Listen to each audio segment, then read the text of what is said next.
I think it's great and it's needed. People need to hear, not in a self-gratifying way, but to show, hey, this is what's going on and we're no different from you, and that this is a path, and a path that is open to you if God so wills.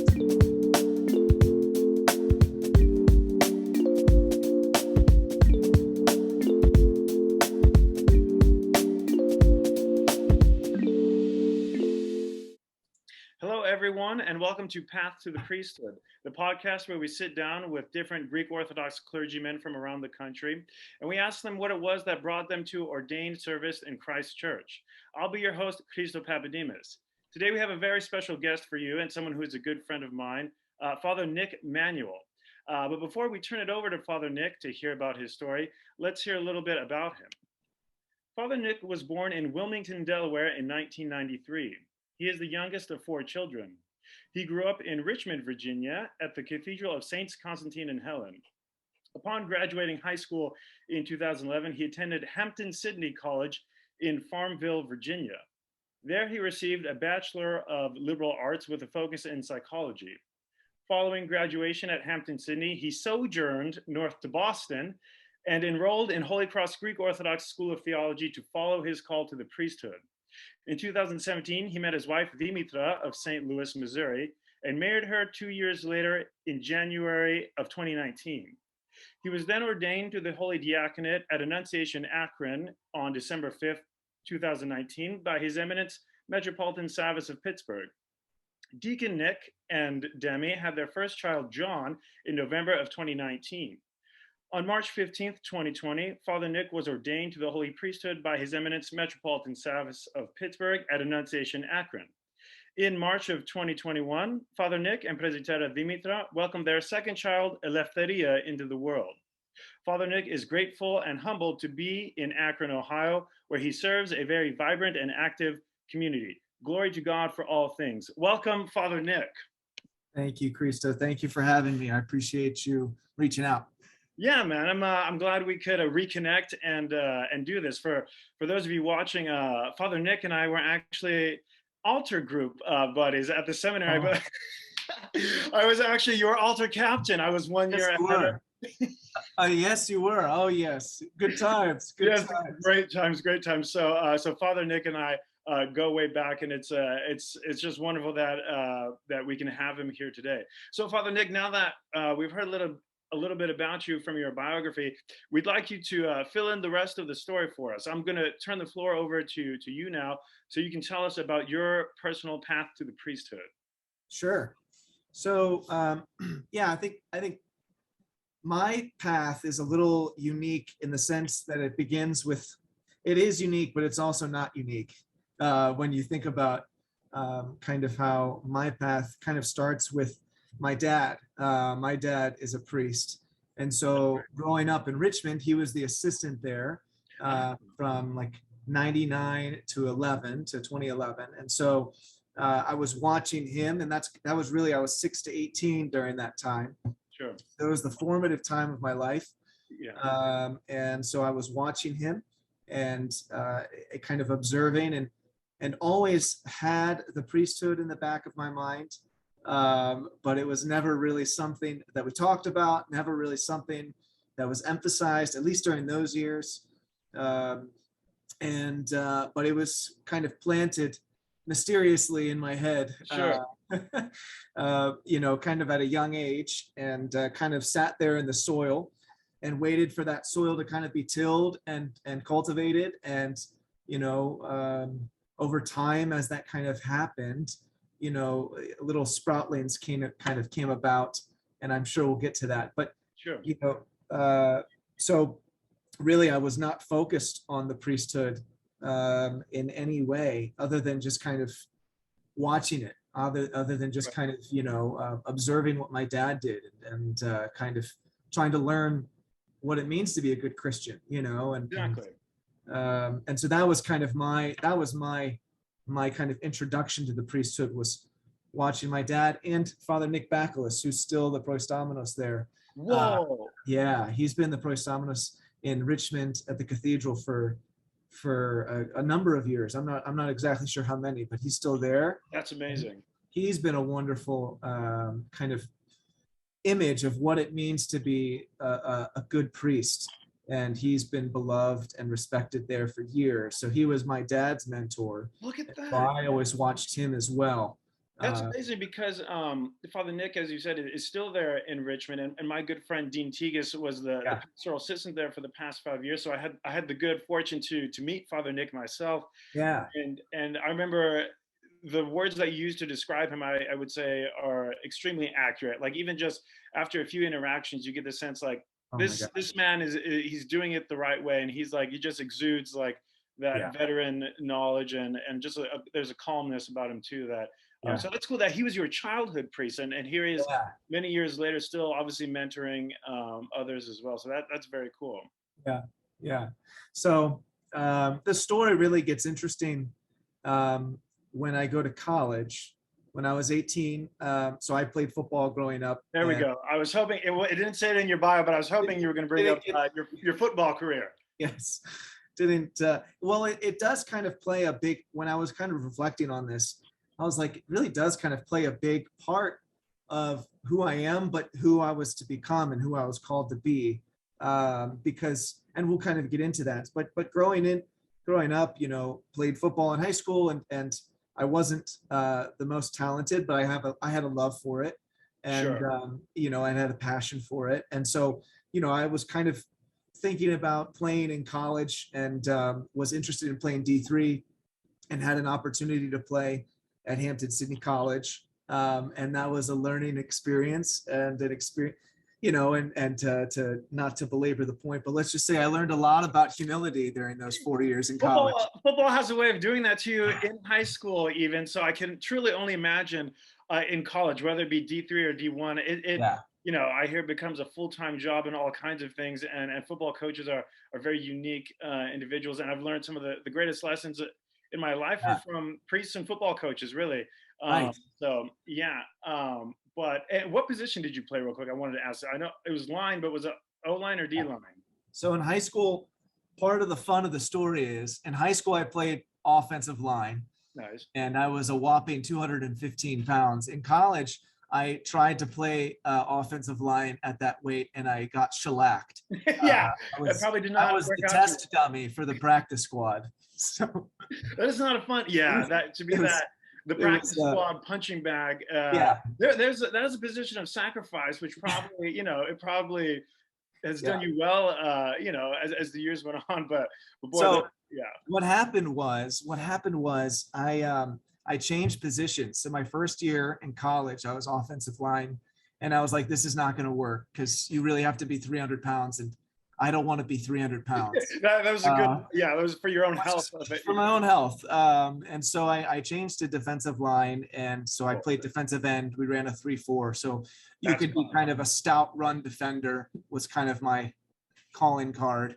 It was a small calling card. And so eventually I put on some weight, and, it was a great learning experience. I really learned, in all seriousness, I learned kind of what it means to work as a team, which is invaluable as a priest, right? How to react during chaotic times, and you play football, when there's a shift going on and you're playing defensive line, and then they change the call right before the snap, and you have to adjust your alignment, and you still have to play your technique correct.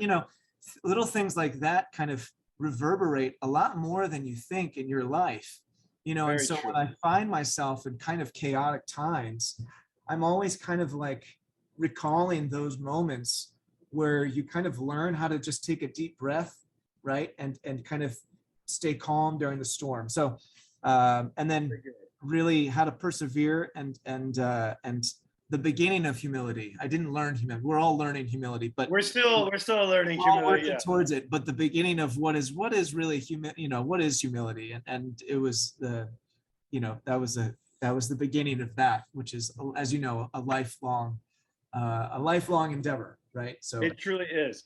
And so I'm sure at this phase of your life, even though you are in college, you're probably working hard in the classroom. I'm sure football was your end all be all. I mean, I know it was for me in high school, and that's not even going to the collegiate level. So I'm sure you at the collegiate level, it was, you woke up, thought about football during lunch, you thought about football when you're going to bed at night, you think about football the next day, plays, whatever. And so during this time, spiritually, was there a church in the area? Yeah. Growing up with your father as a priest, I'm sure you're in church almost every Sunday, if not every Sunday, and Yeah. probably actively too. So now you're in college, going full time with football and school. Where was church during all this? Yeah. And so this is where the rubber meets the road. And so like you said, I grew up going to church, and just like there was an expectation that you went to church, right? And then you kind of learn to love church. Yes. And so when I was 18, I was still learning that. I was still really I kind of talk about it as owning your faith, that young people these days need to learn how to own their faith. So when I was 18, so Richmond is an hour from Hampden-Sydney. It's in Farmville, Virginia. So it's about an hour away. Oh, that's really the name of it's literally Farmville, Virginia. It is in the middle of nowhere. Wow. Yeah. Which is conducive for football. Yeah, that's true. So the closest church was an hour away. It was my home parish, and I did not go as often as I'd like to care to admit. Well, sure. I was much more interested in the college life and living. Saturday nights you would celebrate, or you would celebrate either way, right? Right. A victory or a loss, and so Right. that was all fall, and then in the winters. There's no excuse, but the reality is it was kind of a desert for me spiritually. Sure. And part of what happened was I kind of started this, and I kind of mentioned this earlier. What happened was I was realizing what was going on, and I was realizing kind of how much I needed my faith, and how much I was kind of living away from God, and how I could feel it. It was affecting my psyche. It was affecting my mentality, my health. Maybe it was subconsciously, probably. Maybe you didn't know that was what was going on, but something was very much wrong, right? Something was off. Yeah. And so, I had to do some soul searching, and this was the beginning where I really started to pray. I really started to grapple and struggle with my faith. What does it mean to be an Orthodox Christian? What does it mean to give your life to Christ? What does it mean to own your faith? Now that my parents are here and kind of pushing my back and forcing me to go, what do I do?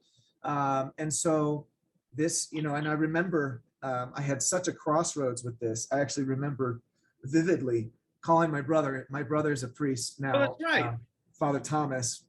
He's older than me. He's 5 years. So he's kind of someone, obviously, I confide in and talk to a lot and look up to in many ways. And I remember calling him and being like, Thomas, I got to get out of here. I'm struggling hardcore. I'm getting my butt kicked in football. Man, academics are getting I was suffering in everything. And I call him. I said, I'm really interested in Hellenic College. what you knew about, maybe not from your dad, because I didn't really know about it. I mean, that was so long ago. Maybe from your brother, you were aware of the school. You right. knew. So, yeah. Right. So my dad graduated in 90, or he went to school. I think it was 90. Yeah, that he went to school there, and then he graduated in 90, and then my brother graduated in 2014, and so I ended up going 2015. Fast forward, but so 2014 he graduated there, and so he was at Holy Cross when I was talking to him. Oh, okay. So he was like, because this was 2012, right? Right. You're in college. He's at the seminary. He's at seminary. I'm in college. So and I call him and he says, listen, stick with it. This is going to be really good for you, and just keep praying about it. Because this was really the unraveling of me considering going to seminary, because I was really struggling with it, with my life and kind of what was going on and where I was in my life and who I was. And so, I had this call and so he was just kind of encouraging me to continue on. And I'm thankful for that, because like I said, if I had left, one thing I'm very proud of is that I never gave up. Dude, I'm sure you learned that from football too. That is a very, this pressure to finish every drill, finish every sprint, finish every difficult practice, to never give up. That's one big takeaway that I did get from football, and it serves you in every facet of life. So that's interesting. It came into play here. Yeah, and I just came back from camp last week, and one of the days was perseverance and persistence and in your spiritual life. And that was really what was going on. I was learning how to persevere through a dark time in my life, and trying to figure out, what should I do? And it was a temptation to flee. It was a temptation to just run. And I'm so happy that I didn't, because I learned how to live in the real world, right outside of the church, and to be a Christian, and how those two can intermingle and intertwine. And that aids me all the time in ministry today. And so, personally, I grew so much, like I said, without going into too much detail, but like I grew so much just from persevering in that time. So it's at this time for about 4 years where I always talk about, so I was living in this desert. So I had to create an oasis around me, because I was the president and sole person of the OCF there. Literally. So I was me, myself, and I in the OCF. And so it was really just me. There wasn't really a community to tap into. Yeah. So what happened was I started praying, which is, kind of a given, but I started to really pray. I mean, really pray. Like every night I would say the same prayer, and I still say the same prayer. God, help me to do your will. Help me to become the man you wish me to become. Yeah. And that really, and I prayed that same prayer for 4 years. That's a beautiful prayer, really, too, because I'd say these days, from the time kids are in middle school, there's pressure to like have the rest of their life kind of mapped out. What career are you going to have at like a very young age? And they're feeling this pressure, and they feel all the pressure themselves to decide, okay, I'm going to become this kind of person. I'm going to have this career. I'm going to be here in 5 years. But we forget that there's our will, or the will of people around us. And then there's, of course, God's will, which is, often unknowable to us. But like simply praying for him to help us fulfill that will is a very powerful prayer, and probably would help you through, all those things up until right now. Yeah. So that was really foundational for me. And so really what happened was, over these number of years, I describe it kind of like a snowball effect. As I dove deeper into my faith. And so it began by, reading a little bit of scripture, and I don't know if you can see it. You see these dark orange Scenic Sadia books right there? On the top shelf. Yeah. Right over here. Yeah. So those were, I spent all of my money that I would make on those books. No way. Explain for us what the Scenic Sadia are. Yes.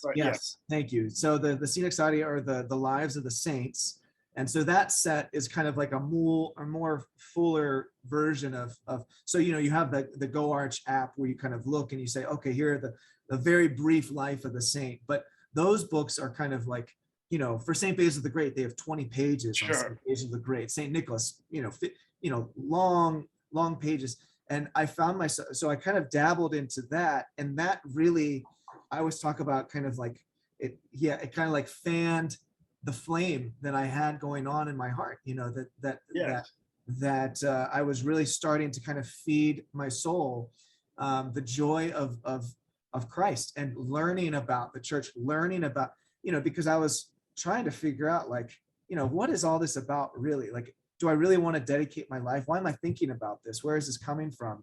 Not knowing that I had, 18 years of this seed that's been kind of dormant within me, waiting for me to finally pour some water on it so it could sprout, right? And so now I'm sorry to interrupt, because you're on a good foot here, but I do have to jump in here, because this was something I wanted to ask you about, like I already had before we were going to have this conversation. I wanted to ask you about this specifically, and you've kind of like set it up perfectly. So there are many of us, right, who go to the seminary, who have fathers who are priests, right? Our dad is a priest. And it's a very interesting reaction that I get, at least from, it's like 50-50. When someone asks you, like, oh, what inspired you to pursue the priesthood or to go to the seminary? And at the mere mention of like, well, my dad is a priest, boom, right there, people say like, always in a loving way, they'll make a joke like, oh, well, I guess you're just really unoriginal, and said, oh, well, dad does this, so I'll do it too. Or, they think it's almost like, it's just a natural thing where like, you never thought you were going to do anything else. You never thought of pursuing another career or exploring anything. And it was automatic, without thought, without feeling. You're just like, boom, okay, dad's a priest, now it's my turn. I'll go do that. But so from your example, I think we're hearing quite the opposite, right? Like you said, the seed was planted and it was in the back of your mind, which is what I always tell people too. When you're a kid, you just think that's my dad and that's what he does. But then Right. I think this might be like the best example of like the father-son relationship when the father is a priest and the son is coming into his own. You prayed vigorously on your own to find the path that was right for you, because obviously not all sons of priests go on to become a priest themselves. And so I think it's very interesting to hear your story here. And so as you're at the end of college, um, how much were you leaning towards going to Holy Cross? How much were you leaning towards definitely, okay, I will pursue the priesthood? You're at this crossroads, like you said. And so what's going on now? Yeah. So fast forward, I kind of dive in a little deeper, right? And I start fanning this. And what happened was I started becoming consumed with the question of Ah, whether or not I should become a priest. okay. I mean, from like when I was 20, like my sophomore year till my sophomore and junior year, really, I kid you not, every decision I made, it was always in the back of my mind, and it was a little unhealthy almost. It was a double-edged sword. It was like, is this what a seminarian would do? Is this, we would have fried chicken Wednesdays. I kid you Okay. not, the best fried chicken you've ever had. In Bunch Farmville, of fried Virginia. chicken, and it's Wednesday, right? Okay, so we're supposed to be fasting. And so I get my fried chicken. I say, is this what a seminarian would do? I kid you not. In every choice, I'm being, a little, even in the most, small minutia of my life. Right. So it really started to consume me. Okay. And so it got to the point where I was focusing more on learning my faith than my actual studies and my actual academics. I would read more. I'm not dramatizing that. I would read more by the time I was a junior and senior in college, I was reading the Synexadia and scripture and other books, kind of theological books, and more than my actual academics.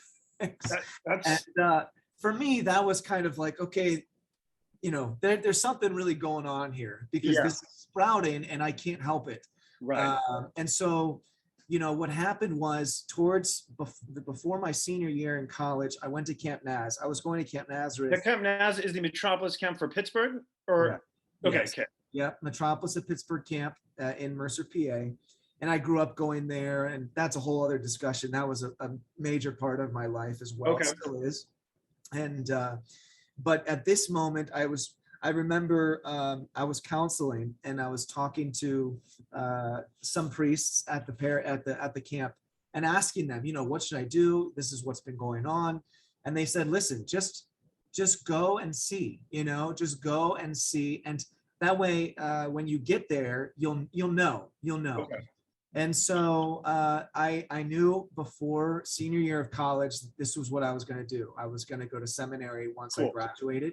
Cool. And that was decided. And so that fall I had gotten, my Avia, I've gotten my requirement of getting the blessing of the bishop, and, Yep. all of these things. And so I knew.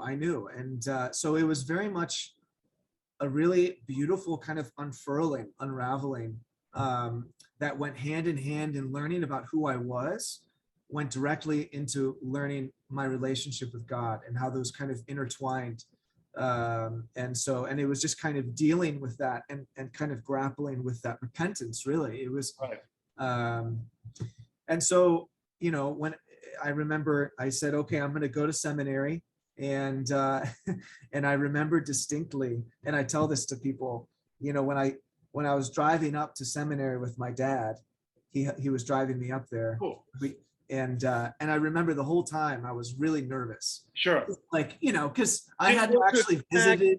I had never visited. I'd only been there for graduation, and I was like, I know what it is. I don't need to go. Yeah. And so I go up there, and it's like a 10-hour trip from Virginia to Boston. So it's a long trip, and the whole time I'm talking, and so I remember, though, I'll never forget it. I got out of the car, and as soon as I stepped foot out of the car, I had this really amazing peace about me. All of my anxiety had just kind of vanished, and I just knew that I was in the right place. That's I always say that kind of like following God's will is kind of feeling the peace of God, nothing that you do that you earn or anything, but this overwhelming like peace just comes about you. And right. it's a heavenly peace, it's, yeah. And so, and that's what I felt. And it was so funny that week. I was like welcoming people. I was saying, oh yeah, come on, and come look at the seminary, come look at what's going on, and kind of helping people get introduced into the seminary when I was myself coming into coming into the seminary. So things changed rather quickly.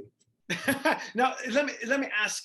You had all this anticipation, all this enthusiasm, all this excitement building through college because you knew your life was heading to a certain direction, and now you're at the seminary, right? Yeah. And so, in what ways did seminary kind of like live up to the expectations you have? In what ways was it different? And you can throw in things that you really enjoyed, things that were challenges at the seminary. What was your seminary experience for the 4 years you were there? Yeah. So remember, my brother was there. So he was like telling me, this is what you should do. This is what you need, so I had a kind of an inside source, if you will, that, it was, I was very blessed with that. So, I knew going in that, like anything, no institution's perfect, right? Yeah.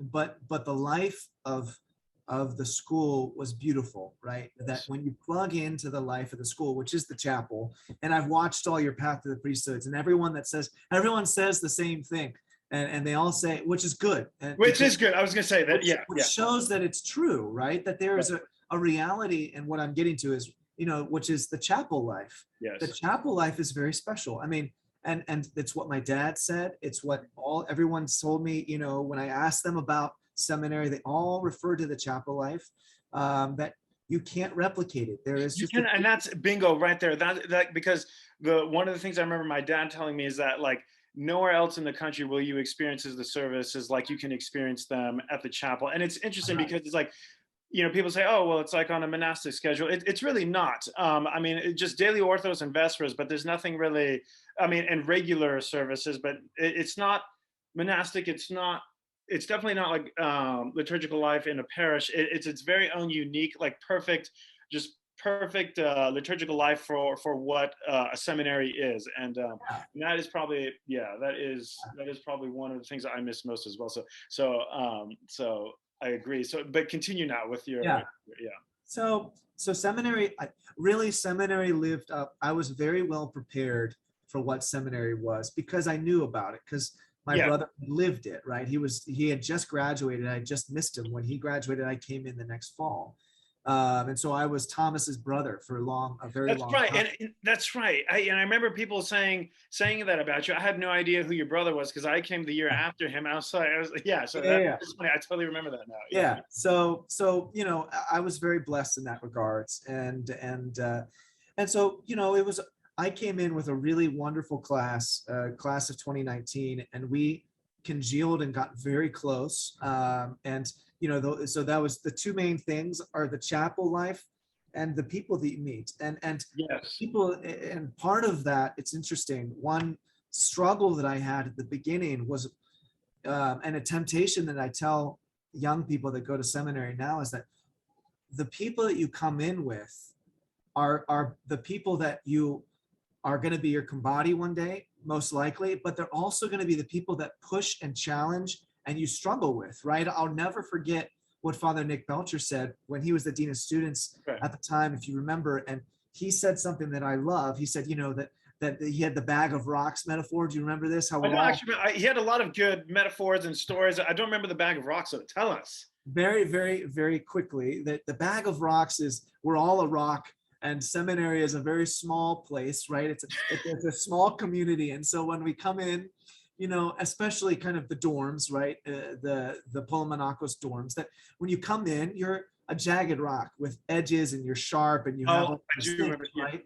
And seminary is this way where the bag is kind of, shaken throughout your 4 years. And once you come out, during that time of the shaking, you're rubbing up with one another, you're caught, there's friction.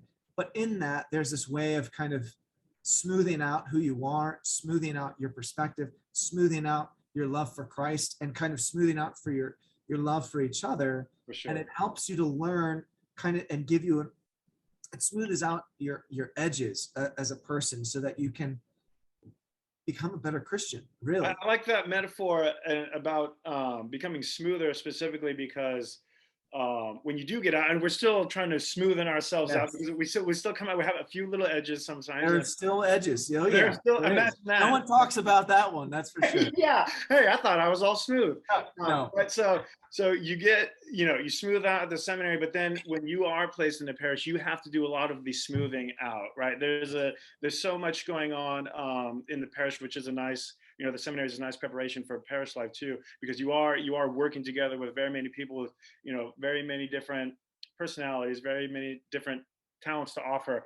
And a lot of times, you are the one that has to facilitate the smoothing for a lot of jagged edges and things like that. So that's a good metaphor for many reasons. Yeah. So thank God. It was a wonderful 4 years.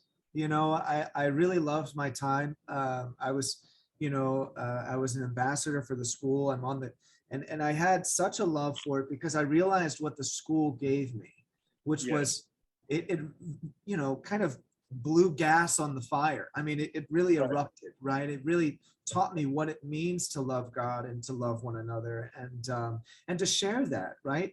That's the whole point of the Orthodox life, of being a Christian, is to learn what the love of God is and to share that love with one another, right? And so it just propelled me in wanting to do ministry, and I'm forever grateful with that, with the school, and that's why, as an alumnus, I'm on the alumni board now. Because I didn't know that. Cool. I am, yeah, because I am so thankful for what the school did for me, and in my life, that I want to give back, and this is the best way that I can, is to try and help other young students and young seminarians kind of come up with whatever else I can help with, and so it's thank God, it was a beautiful experience. Yeah.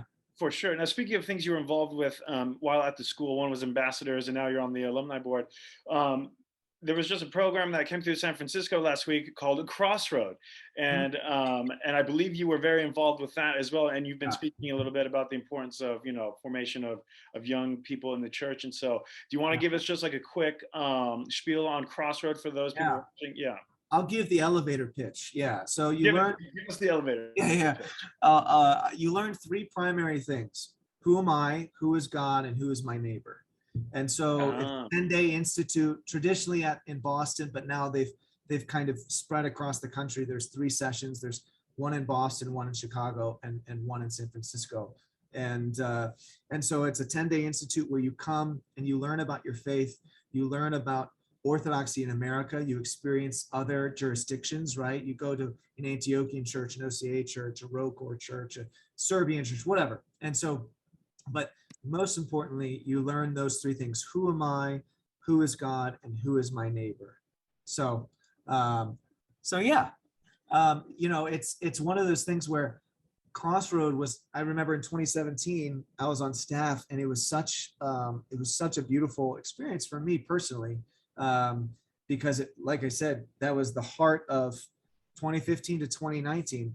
Right smack dab in the middle, I did Crossroad, and it really helped kind of reaffirm everything, and it gave me like a lot of new perspectives and helped me learn how to do more youth work, right? And because you spend 8 months training for Crossroad, and so in that, there's like a bunch I could show you. There's it's not the weekend before the kids get there, no, like most kids.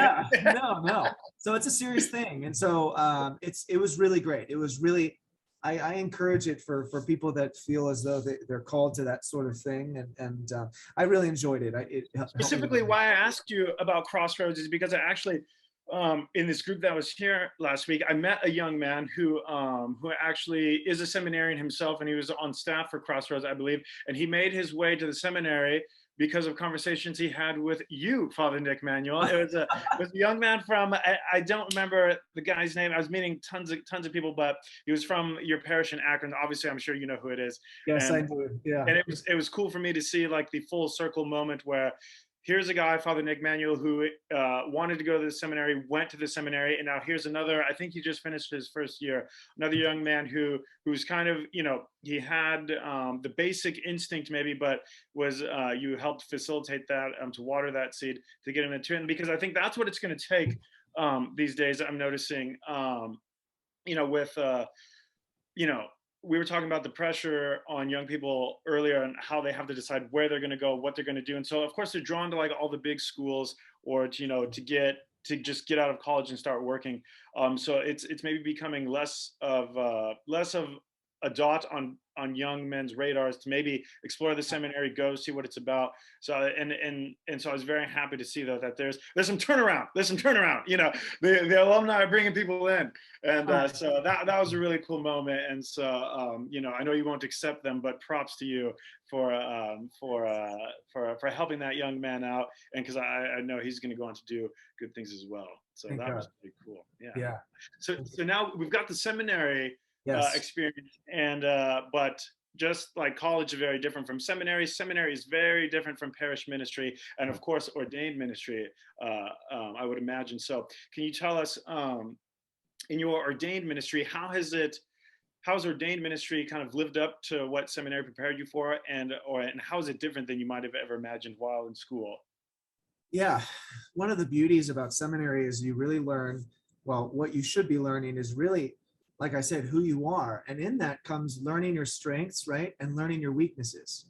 And thankfully, like I said, my dad is a priest. And so for me, I've been learning my whole life what it means to be a priest.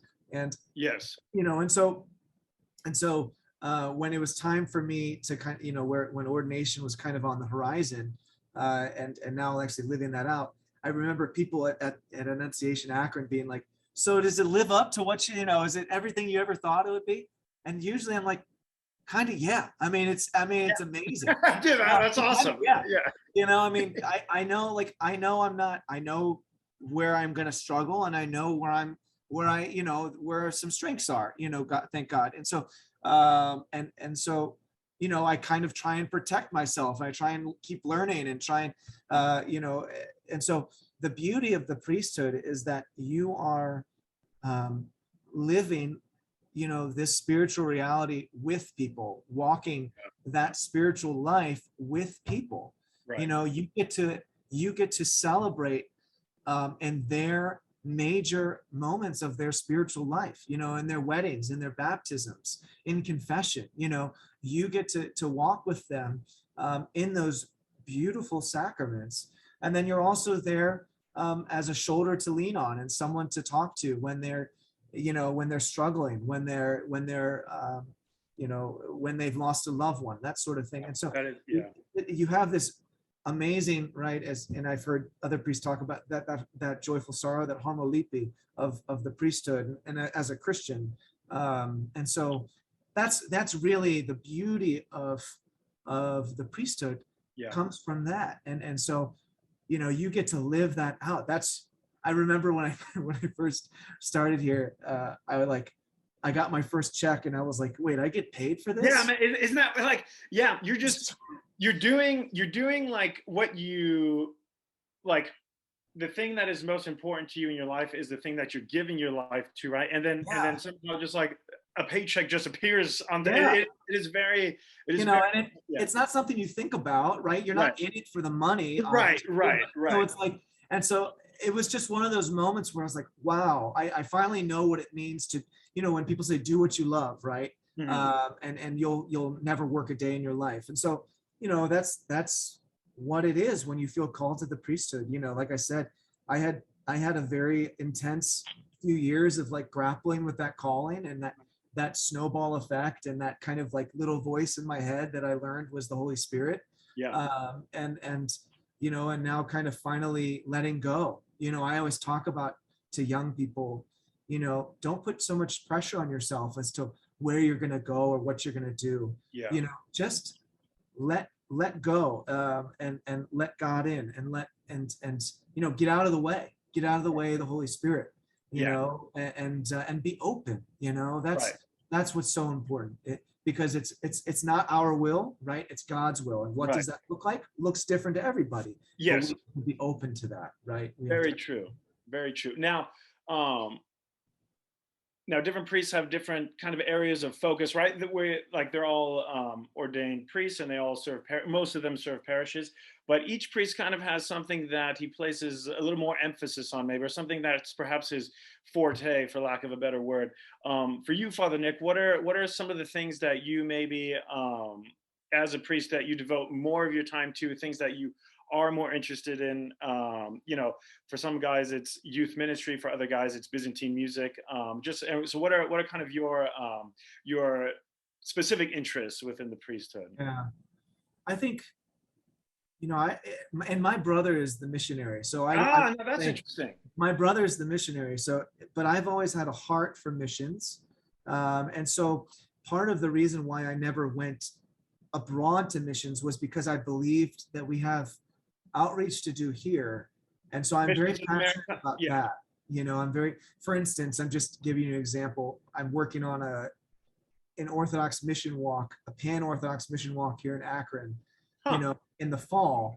And then what's that? Explain to us what that is. Yeah. So essentially what it is it is a fundraiser to raise funds for international charities, OCMC, IOCC, and one local charity, not Orthodox, cool. Right? But a local charity that's doing good work in Akron that usually gets kind of overlooked. It's not some huge national chain charity. It's something that's more close to home. So we're trying to serve.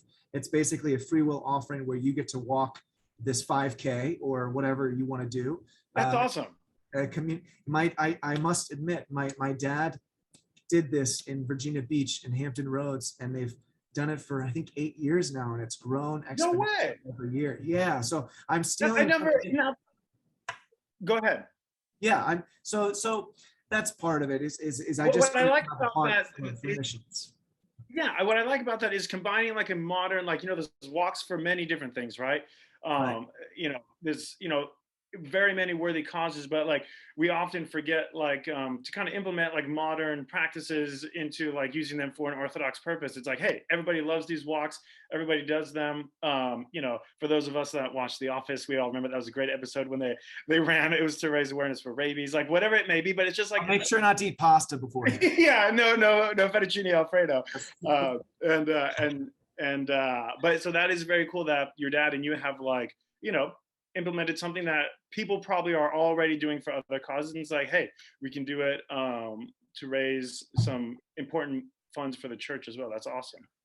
So that's important to me. Outreach, being open to people here in America, right? To try and spread the light of Orthodoxy here in America. That's one thing I'm very passionate about. And so with that comes many things. But so that's one thing I'm very passionate about. And then the other would be youth ministry and preaching. That I'm very. I'm glad you said preaching. That's very interesting.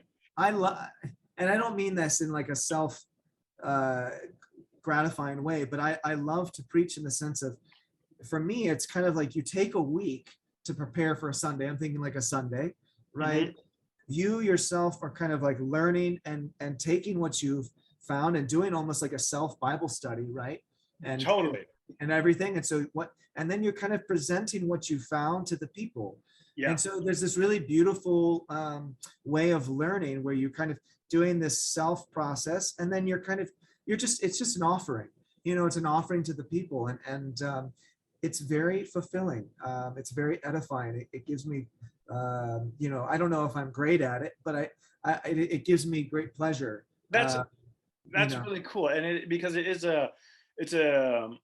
a unique weekly assignment to have, right? It's this assignment that it's always kind of looming, and as the days tick by, you're like, oh boy, I need to get started on this. But as you really dive into it, it really can be the thing that carries you from week to week. Like, if you got caught up on the administrative side of things in the week, right, or the other things going on, to take that quiet time. I have to have silence when I have to have quiet. And so take that quiet time even if you weren't preparing a sermon, to spend that with the scripture that'll be, read on Sunday, and then to find the resources, it's it's very healthy, obviously, for the people, because people need to hear the word in ways that apply to them, but Sure. very much so for us on the other side as well. So that's cool. I think you might be the first person that's said preaching on the show. So yeah, Nailed it. No, original, yeah, no. But and then of course, and then you mentioned youth ministry, of course, which we kind of touched on with Crossroads. But that's of course,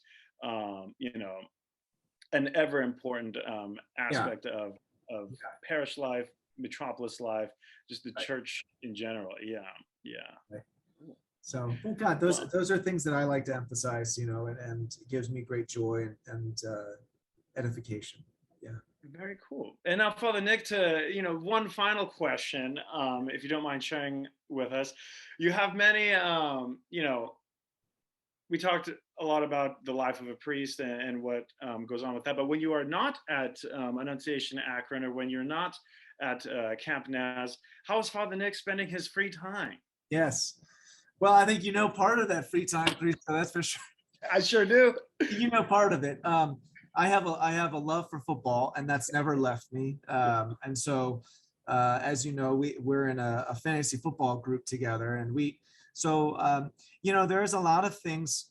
You need outlets as a priest. Yes. You need time. You can't forget that you're just a person, and that you are, that you're no better than anyone else, and that you're trying to live a Christian life. And in that, it comes a lot of growth and trying to manage that and have, Nicholas time for myself. And so a lot of that comes with, I have 2 kids. So a lot of that comes with, monkeying around with my kids and being a dad and a husband and whatnot. And that's, an amazing joy. And then on a more selfish note, there's football. And so, in the fall, I get very involved. I listen to Eagles podcasts and I listen to, fantasy football podcasts, these things that are not necessarily the greatest for a Christian life, but for me, where I am in my life, they're helpful, and they help me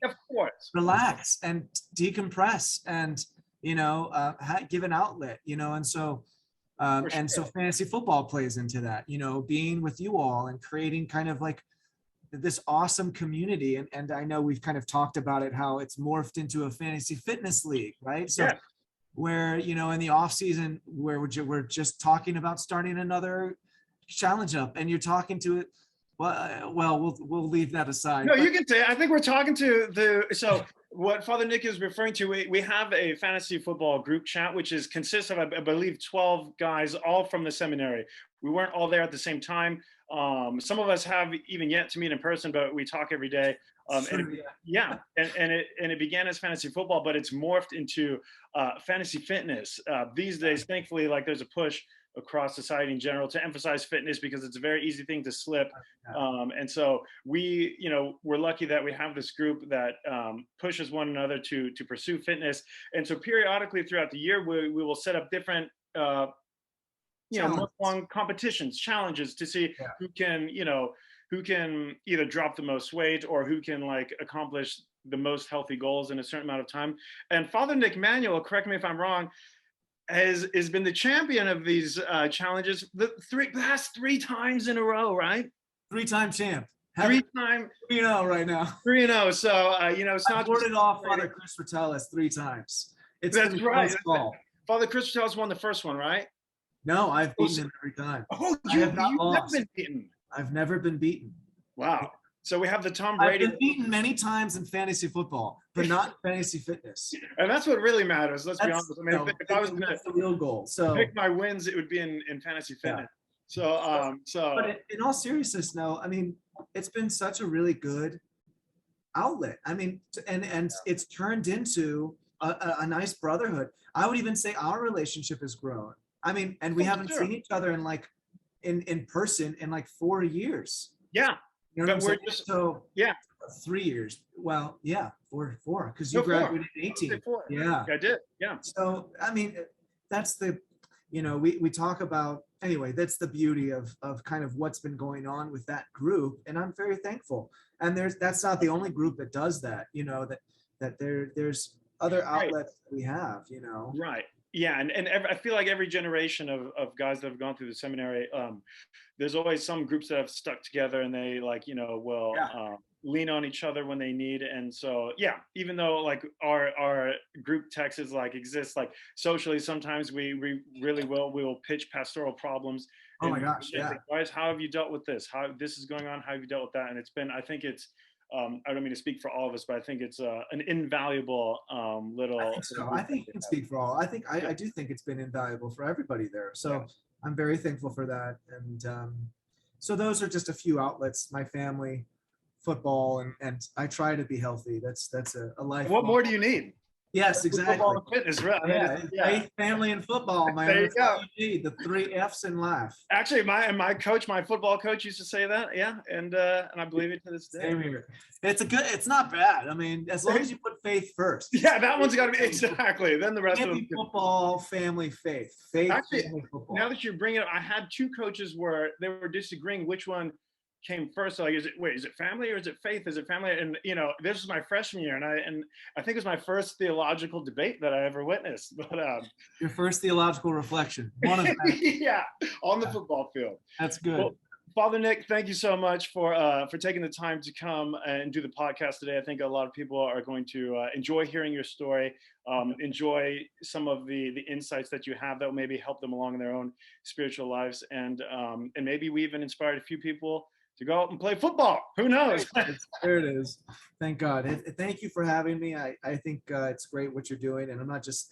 I even texted you before you ever invited me here. I was like, I really appreciate what you're doing because I think it's great and it's needed. People need to hear, not in a self-gratifying way, but to show, hey, this is what's going on, and we're no different from you, and that this is a path that is open to you if God so wills. Right? Exactly. So, I never said better myself. Good work, Christo. Thank you. Thank you, Father. I do appreciate the support from the beginning. You've always been, giving me encouragement. I appreciate that. Absolutely, my pleasure. Thank you, Father Nick, and thank you all for joining in and hearing Father Nick's story. We look forward to seeing you next time on Path to the Priesthood.